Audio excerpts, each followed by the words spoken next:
I'm thrilled to be here with three remarkable innovators who are redefining the boundaries of their respective fields. Our discussion today will explore how bold ideas are conceived, the challenge in bringing them to life, and how innovations align with sustainable business growth. We'll have approximately 40 minutes of our discussion, followed by a 10-minute live Q&A session, so please have your questions ready. To begin, I would like to invite each of our panelists to introduce themselves and share a little bit about their backgrounds and current work. Hi, everyone. I'm Ana-Sofia Lesiv. It's really great to be here and to meet all of you and be at Babson. Really excited for the conversations to come. So I work as an investor at a deep tech investment fund based out of San Francisco. It's called Humba Ventures. We manage $40 million right now, and we invest in any company that touches or impacts the physical world in some way. So that can be a company working in the energy sector and manufacturing, could be a biotech company, a space company, or more. Prior to that, I also have been writing a publication focused on explaining some of the kind of key research areas being pursued in various technological domains to help people understand the opportunities that exist basically in the world of technology now. But that's me. Great to meet all of you.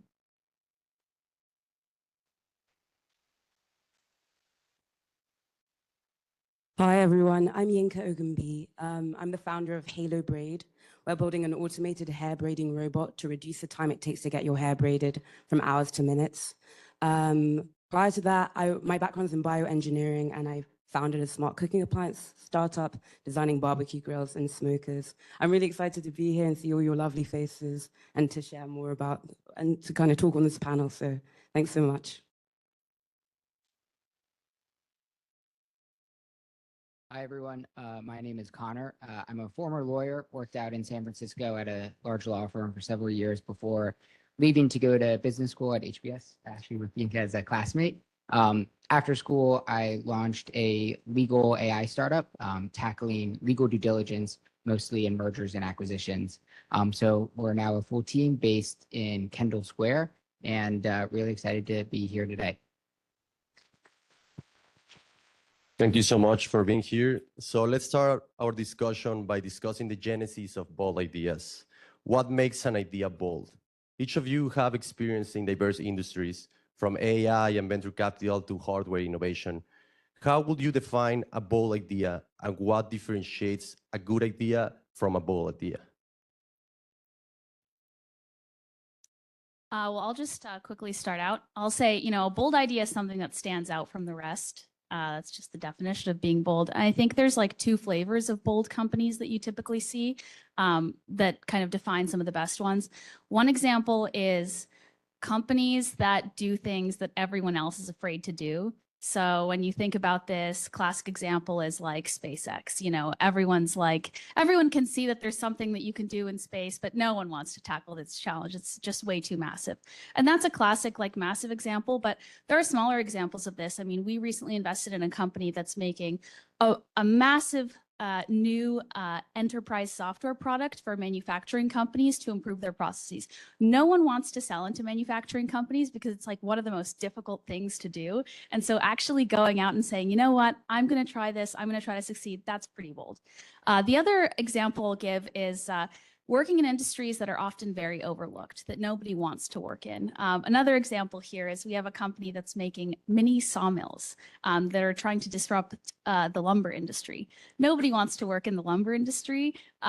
It's very old, it's very antiquated, but being a team that says, you know what, I've identified a niche here, I'm gonna go and pursue it, that's a pretty bold idea in my view. And both can be really lucrative and really fun to build in. I was thinking about this a lot this morning, and I was kind of thinking about, the first person to eat an oyster. That was probably not a good idea, but it was a bold one. And so I think good ideas seem obvious as soon as you say them, but a bold idea seems obvious only when it works. And I think about various bold companies. Take Uber. I took an Uber here. I don't think Uber is fundamentally a bold idea. I don't think it's bold to say, we'll use our phones to call taxis or transport. I think what's bold about it is saying, anyone, you or I, can drive a stranger around. And so oftentimes it's just kind of understanding that there are pieces of technology around and joining them together in an interesting way, and then taking a kind of innovative step in terms of how those ideas and how those technologies are used and performed, and doing something where when you say it, it sounds either risky or even ridiculous, but once it's happening and existing, it seems inevitable. Yeah, I totally agree with both of those answers. And maybe to go into the Uber example that you brought up, which I think is really interesting, is, there's different technological paradigm shifts, internet, mobile, now with AI, I would argue. And I think one of the things, in addition to what Yinka said about Uber, was that it thought about a business model that wasn't possible pre-mobile era. And obviously, there's a lot of other ideas and technological developments that got better because of mobile. But there's certain business models that only worked once mobile existed. So the way that we're trying to think about innovation at Marbury, which is the legal AI company that I co-founded, is really trying to think about what are the jobs to be done, what are the capabilities of a lawyer to conduct legal due diligence that literally would not have been thought about or possible pre the use of artificial intelligence, and how can we kind of reevaluate things from first principles now that we have this new technological paradigm in our toolkit. I want to build on the idea that bold ideas are the ones that you're afraid of. So how can you define those ideas that are worth pursuing and the ones that are just nonsense? Well, I think it's really important to understand that your idea produces some kind of value. And it's really important that you can quantify what that value is. It's really important that you have a customer that can also understand what the value is. Because sometimes you produce a lot of value, but the value is kind of, there's a little bit in here, there's a little bit in this process, a little bit in this other process, and there's a lot of value, but it's kind of difficult to calculate it. And so how do you price something like that? For the customer probably won't understand. So I think having a really clear story, being able to communicate your value, and then having a way to price that value accurately so that you can actually have a successful business, I think that's when you have like a great idea that is bold and worth pursuing. Yeah, I completely agree. And the lesson I'm most thankful for learning in HBS was just capturing the value you create, like not just making value, but making sure that you get some slice of that as well. For me as a founder, I will usually have a list of ideas and I'll make a spreadsheet and a decision matrix to help me decide which one to pursue. So I'm going into HBS, I had one. And some things I think about are, am I the right founder for this? And am I excited to work on this? Often realizing a bold idea takes 5 years, 10 years, 20 years maybe. And do I have the wherewithal to pursue that for that amount of time? And am I the right person to pursue that? I like to work on ideas where you can get early feedback and where when you launch, you get early interest. It's just good to be able to iterate based on what you hear from customers and to know like, this is worth pursuing, because again, it might take 5 years, but if you can find out in the first 3 months that this has promise, and that's really powerful. And then the last thing is I love an idea that the market will love and where there's genuinely a huge market opportunity. And I think a lot of people think about this in terms of, what's the TAM? Is this $1 trillion industry? Can everyone in the world buy it? But in our case, we're pursuing hair braiding. Some people consider hair braiding to be niche, but it's the most popular hairstyle for about 15 million people in the US, for instance. And for those people, when they're getting their hair braided or when they're doing hair braiding, it is the most important problem in their life, or significant problem. So you want to pursue something where the market is just super, super interested as well. Yep. And to go into some of those points about, finding out that from your customer, which I think is so crucial.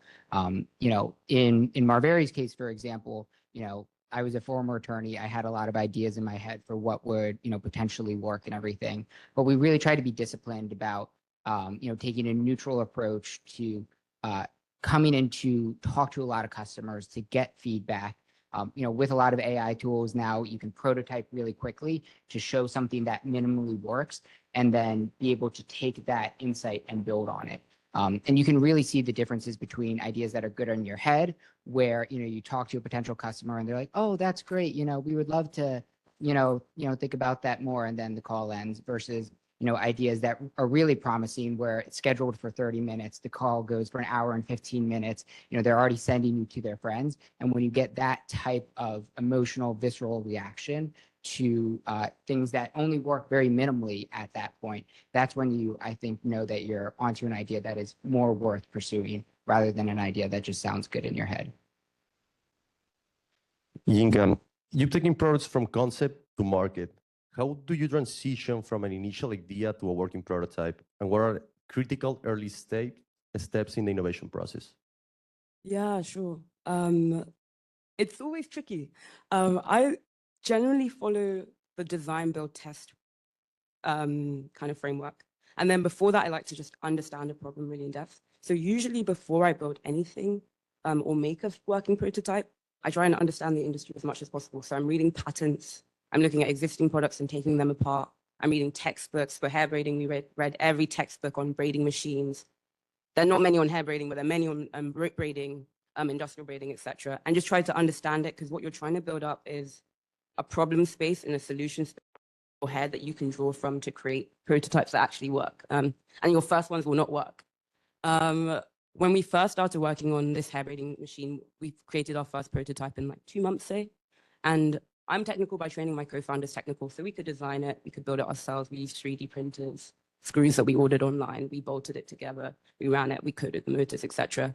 It worked, but kind of terribly, And so from there, it's just a case of iterating as quickly as you can and saying, what specific part of it do I want to improve? Do I need to go back to the drawing board and change something again, and iterating? So I just say, first, understand your problem really carefully and understand what other engineers and people have done to solve it. Build as quickly as you can after that. And then from there, it's just a case of iterating again and again. But it's easier now to make a working prototype than it's ever been.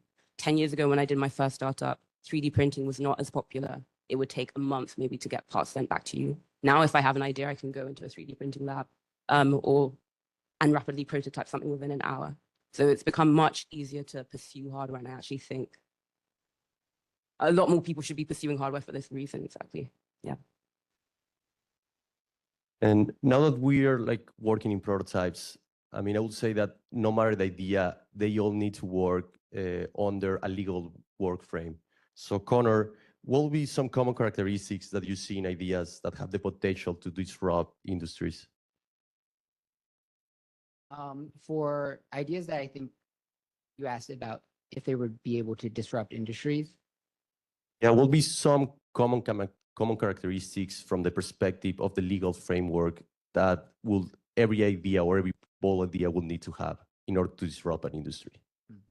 So I guess, yeah, there's definitely, I think, different approaches of thinking about how, incumbent players might be disrupted. I think one of the common approaches is when, some new innovation that you have can be antithetical to an existing player's business model. We can take a common example like Google, for example, right there. Whole business model is based on, giving you 10 blue links, clicking on that and getting revenue from clicking through ads. With AI tools and, the capabilities there to just give you an answer and potentially no need to go through that link. How does that mean that Google is going to be able to radically change their underlying model to, monetize giving people's answers instead of giving people's links? So I think that there's a lot of tension there where, new technology is able to change the way in which, certain products or services are delivered. In Marveri's case, in the legal industry, there's definitely instances where there are incumbent, due diligence products that help lawyers on a workflow tool, review certain products and review, documentation through their platform. What we've seen is a lot of those incumbents be very slow to incorporate the new AI models, in part because their business model is essentially based on zero marginal cost of every additional document that is reviewed is essentially free.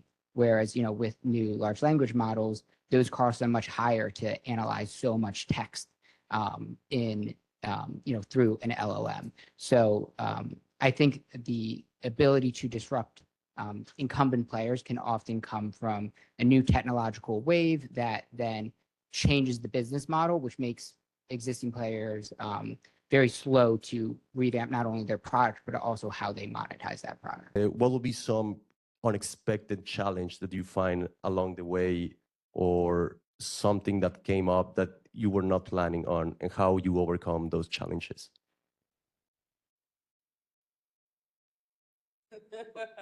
Overcome unexpected challenges. Oh gosh, there've been so many. Maybe one that's just been on my mind recently is at my first startup, we had a IoT device that controlled barbecue grills and smokers. And so this has a lot of electronics near a lot of smoke and water and heat. And so you can imagine what one of your biggest risks might be, which is that the smoke, water, or heat, or some combination of those might ruin all of your electronics. And that happened to us many times.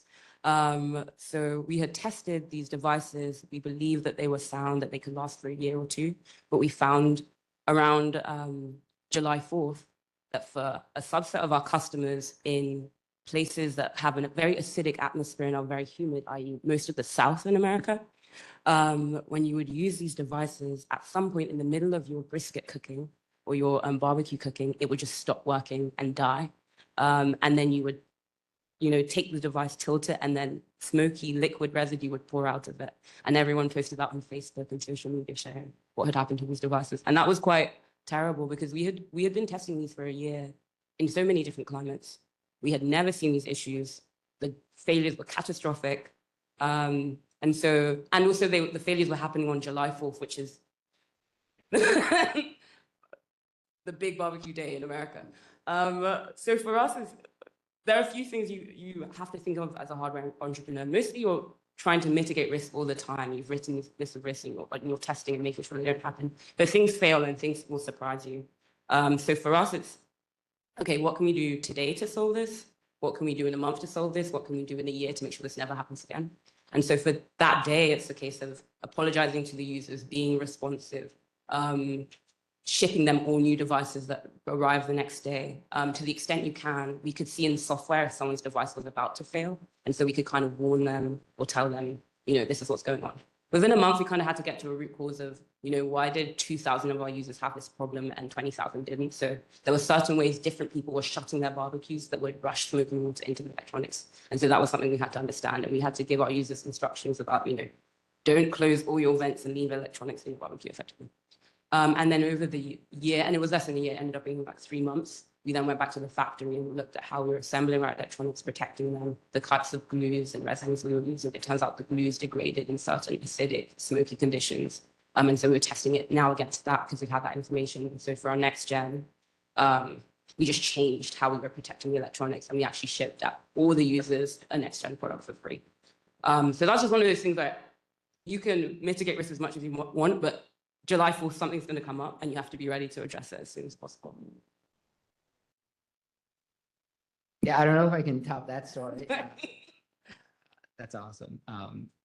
Yeah, I think when we're utilizing a lot of AI tools in our product, you get to a point where it is literally mind-blowing of how good it can be, and then shocking for where its deficiencies are.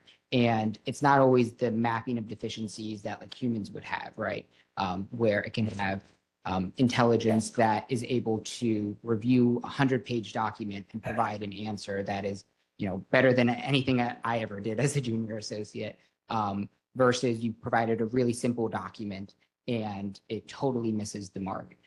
So for us, when we went from, demos and getting a product that worked good on a small set of sample documents, the really difficult part was getting to the edge cases, getting to, analyzing documents that we've never seen before in different languages, by, different types of companies and corporations. So I think a lot of that has just been really thoughtful evaluation frameworks, but then also having new UI and UX paradigms of how do we display to the user areas where we are uncertain? How do we display to the users areas where we are correct or incorrect, and how can it be really quick for a user to be able to check and then mitigate issues if they come up from our system. So we've had examples of uploading documents in a foreign language, and our OCR tool, for example, didn't detect that these were actual, characters from Japanese language, for example. And then the model just produced an output that said, this is a nonsensical document. And we're like, oh gosh, we can't be showing that to the users. So, a lot of these things just come up in unexpected ways, but really trying to think about how do we test, evaluate, and then provide mitigation measures for the user where we have these non-deterministic AI systems that are operating a bit differently than what we would expect from traditional software. Yeah, totally. Oh, yes. As Yinka said, I think especially when you're building in hardware or like building any kind of physical product, or even if it's like chemistry or something, anytime that your like hypothetical concept or like desktop model needs to scale or like come into real life, there will always be some kind of problem. Like whether it's a part you need that nobody in the country can produce and you need to like figure out a way to make it yourself, there will always be problems. It's just like, it's really hard. And the key, I think, to solving it is just being super creative and just like experimenting. The more shots on goal you give yourself to like solve these problems, the more successful you'll be. And I think orchestrating your operations such that you basically plan for having a lot of problems that you'll need to be solving and like maximizing your amounts of shots on goal to fix those. I think that's basically what we need to do. Thank you so much for sharing those great insights. And now I would like to know on the other side, what will be some great strategies that could help you navigate those unseen circumstances or will make you get farther and faster, especially from the investor's perspective and also from the founder's perspective as well?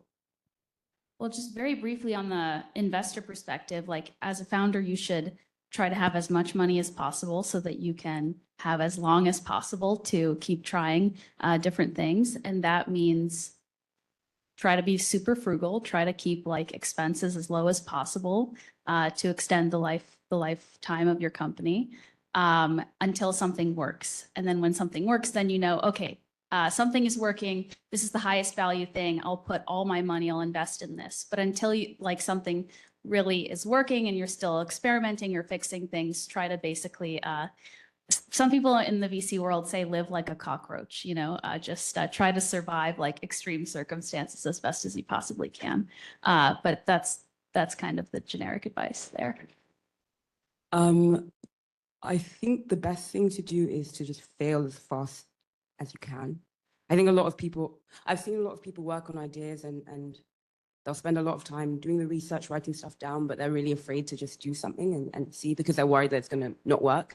And I think something not working is the best thing that can ever happen to you. The sooner you find out that some element of your idea does not work, some prototype that you thought would work does not work, some business model you thought would be great doesn't work, the sooner you can move on and do something better, and the sooner you learn from it. So oftentimes in our company, we really say, how can we learn this quicker?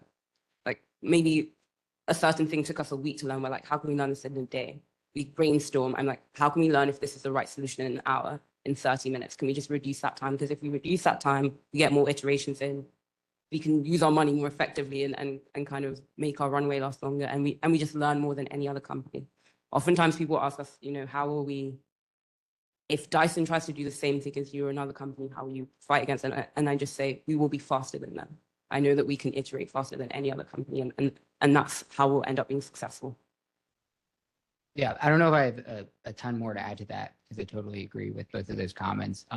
Trying to stay lean, extend runway to give you the most amount of time to find that true product market fit is most essential. And the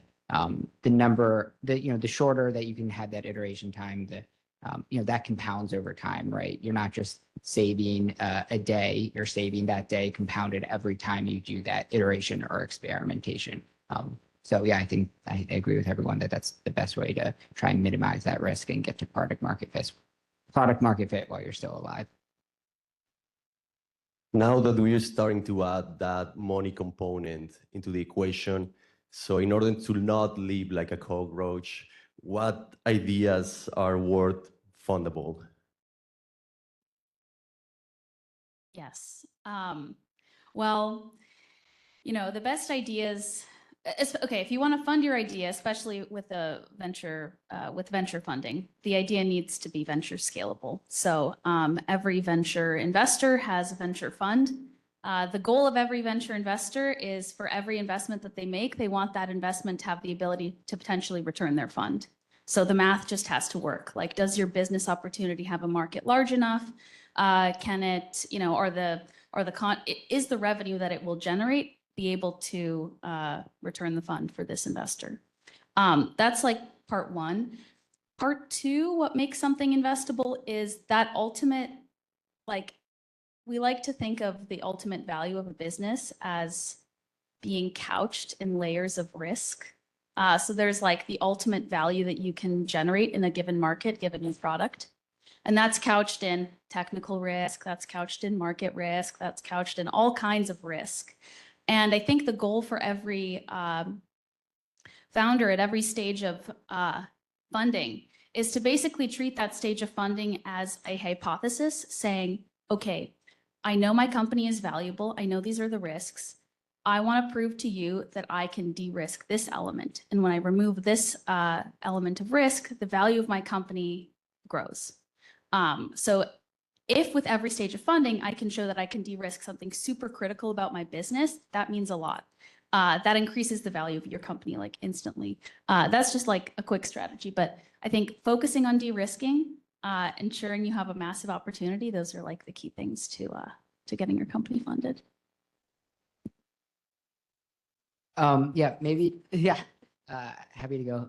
I totally agree with those two perspectives, although what I do think can happen, especially to the first point of trying to show investors that you have this massive TAM that's able to return the fund. I think sometimes the temptation can be is when you start out, you try and go for that whole market, at first, rather than that is the ultimate goal. And I think what is hard to do, but what can be really beneficial is to really narrow your focus early on. To say, I'm having a very small set of customers or the segment of customers that I'm going to make love the product, show that you can make them love the product. And then it's much easier to then add on additional customer profiles over time. And I think that while it's hard to kind of keep both of those things in your head at the same time of knowing that you need to go for a larger opportunity, but saying really focus and discipline at smaller opportunities until you can really show dramatic love and use of the product first. Yeah, and maybe just a comment on being VC fundable specifically and mitigate risk for VCs. I think oftentimes investors think in terms of risks, but their risks might not line up with your fundamental business risks. And so they might ask you to do stuff or pursue a path that is almost in opposition to what you should do in order to have the most successful business possible. And so it's just worth being aware if you're pursuing venture funding that even pitching to investors and getting their advice will shape how you build a business, and it might not be the most efficient way to build a business. Yeah. And how will you balance the risk component and the innovation company so you are pushing boundaries while ensuring financial stability at the same time? I think for the answer to that, it's just super important to keep de-risking. Keep de-risking and structure how you build your company in the right way, such that, even if you don't achieve massive goals, you achieve little goals on the way to that. You can de-risk a little bit. Perhaps if you're working on making a really big product, you can break that up into smaller products. If you can sell, one component of a product, get some early revenue, even if the full thing isn't ready yet. Anything you can do to basically like pull revenue up as much as possible, pull costs out as much as possible, extend your runway, that's super valuable. And just to comment on your last point, yeah, venture funding is not like the right thing for everyone. Sometimes you should just bootstrap something if possible. Sometimes you should go on Kickstarter and raise money. Like that's how, there's a company called Formlabs based in Somerville that make 3D printers, and they've sold like hundreds of thousands of them now. And they started on Kickstarter. They were just like, we're going to prove that Oculus started on Kickstarter too. Absolutely. And in fact, if you can bootstrap and give away none of your company, like that's kind of awesome. You should probably just do that instead. Yeah. Yeah, I would say maybe the one area where we try and balance, kind of some of those financial returns with risk is making sure that you're not scaling too early. Again, slightly going back to my earlier point, but I do think that the next version of that is I think I see a lot of people try and say, oh, we have to, go to market. We have to spend a lot on marketing, on, hiring salespeople, and they see that as the way in order to grow the company. And then you spend a lot of money on sales and marketing a product that you probably shouldn't have really gone, out into the market fully with that product because you didn't learn enough about it, because you didn't devote all of your resources to learning about your customers, to iterating the product until you had something that you were really confident in. So I think maybe from my mind, being more hesitant to spend money on those matters might be a good way to further de-risk the business. Yeah, I completely agree with what you both said. And maybe just in terms of hardware specifically, I think sometimes there's a temptation to grow quite a large team that can cover every aspect of the hardware development that may possibly come up. So I've seen people hire electrical engineers, mechanical engineers, software engineers, every type of engineer they can think of to solve the problem. And they end up just in a situation where it's really expensive. If you've raised VC, which you usually have, is really dilutive. And it's just really tough to manage. And oftentimes the solution you build is based on the people you have and the skills they have. And it may not be the best actual solution. So just be careful about how quickly you're scaling sales and marketing, but just how quickly you're scaling your team to address this, to build the solution that you want. Before going to the Q&A session, I just want to get like a final reflection from you, because here in the room, we got a lot of entrepreneurs and people that are trying to pursue a bold idea. So what would be one piece of advice to someone aiming to develop this idea today? What would it be? I think if you're trying to pursue a bold idea, just try to be as confident as possible in yourself and in your own intuition, because everyone will tell you that you're stupid or crazy, and you need to just not care at all. And also optimize for taking action. Optimize for being very high agency and just moving fast and just doing things rather than, trying to be the most intelligent person and thinking out the cleverest strategy. Just like do things, just go. I completely agree. I think the most important thing I've learned is that you are the only champion and steward of your idea. And you have to uphold a standard of excellence about your idea, because everyone will tell you to do an easier thing or a different thing or a thing that won't really work or a thing that can go to market tomorrow, etc.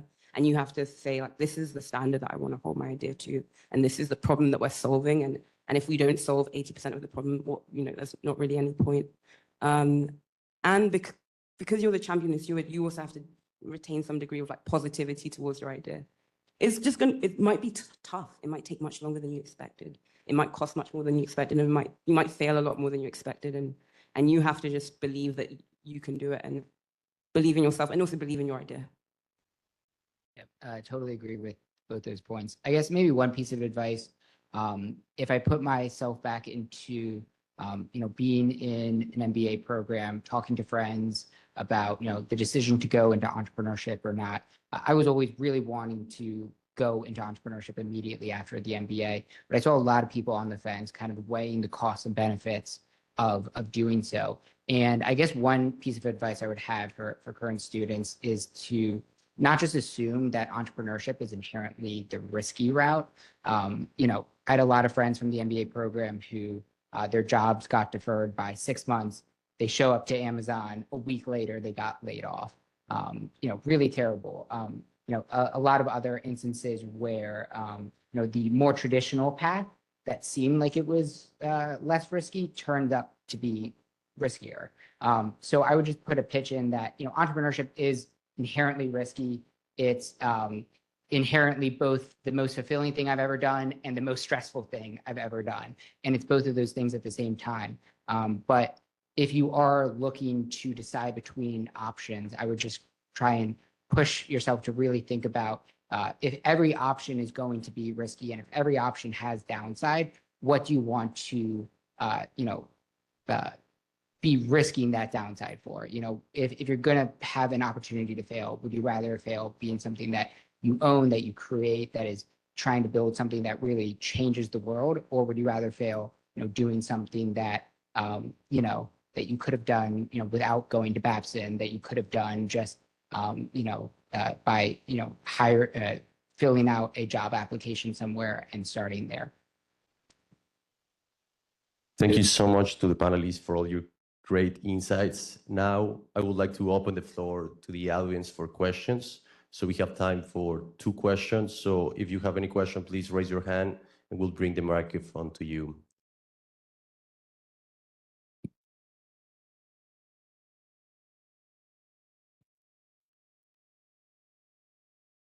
Hi, my name is Jariel Bailey. I'm an undergraduate student here at Babson. My question is to either one of you all. Have you found yourselves in positions where your ideas were too bold for you to scale personally? And if so, how did you relinquish your idea or find a way to navigate that?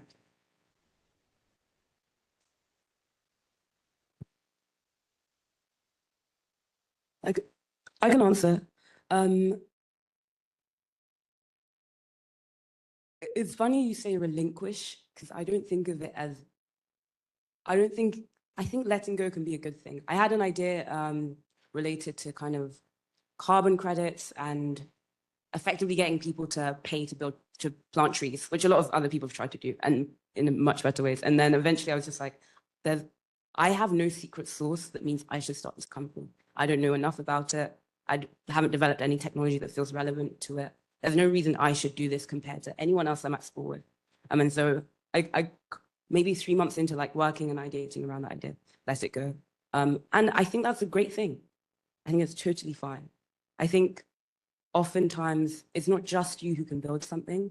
And so someone else might be better suited. And if you really love the idea and you really want it to happen and occur, then you can work with them and you can support them in it. Or you can work on something that you are better suited to build, and that's okay.